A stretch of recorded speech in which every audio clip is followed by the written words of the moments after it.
Walang utang si Bruno Mars. Yan ang nilinaw ng isang hotel at casino giant tungkol sa umano'y milyon-milyong dolyar na utang ng singer sa kanila.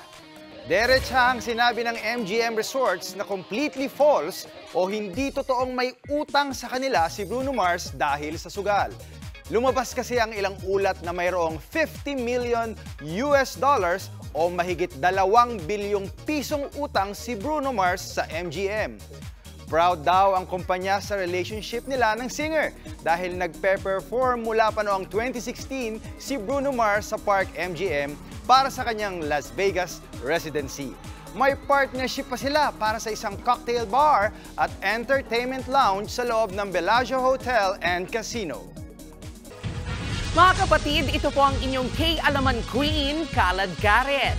Always remember na ang K-Alaman ay K-Yamanan. Kaya para sa latest showbiz news at dagdag impormasyon, mag-follow at mag-subscribe sa social media pages ng News 5. Okay?